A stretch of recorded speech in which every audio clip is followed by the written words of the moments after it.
vòng tay ấm, nhớ sao hoài đôi mắt. Và từ lúc nào trái tim em dường như yêu anh.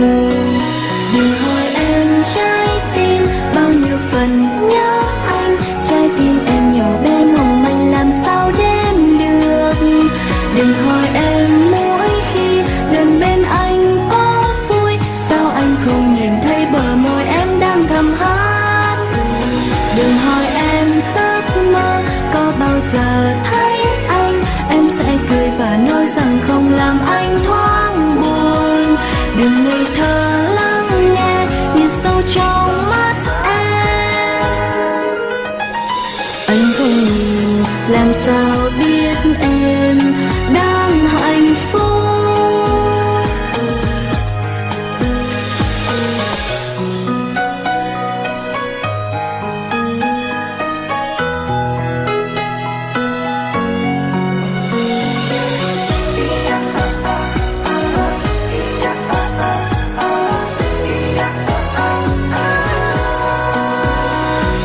Nhớ anh từng đêm trắng, nhớ anh từng ngày nắng, cầm lên tấm hình đặt vào tim em nhớ anh.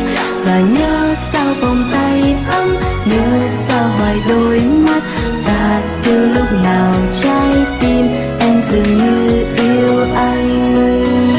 Đừng hỏi em trái tim bao nhiêu phần nhớ anh. Trái tim em nhỏ bé mong manh làm sao đếm được. Đừng hỏi em mỗi khi gần bên anh có vui, sao anh không nhìn thấy bờ môi em đang thầm hát. Đừng hỏi em giấc mơ có bao giờ thấy anh, em sẽ cười và nói rằng không làm anh thoáng buồn. Đừng ngây thơ lắng nghe nhìn sâu trong mắt em. Anh không nhìn làm sao biết em đang hạnh phúc. Đừng hỏi em trái tim bao nhiêu phần nhớ anh. Trái tim em nhỏ bé mong manh làm sao đếm được. Đừng hỏi em mỗi khi gần bên anh có vui, sao anh không nhìn thấy bờ môi em đang thầm hát. Đừng hỏi em giấc mơ có bao giờ thấy anh, em sẽ cười và nói rằng không làm anh thoáng buồn. Đừng ngây thơ lắng nghe nhìn sâu trong mắt em.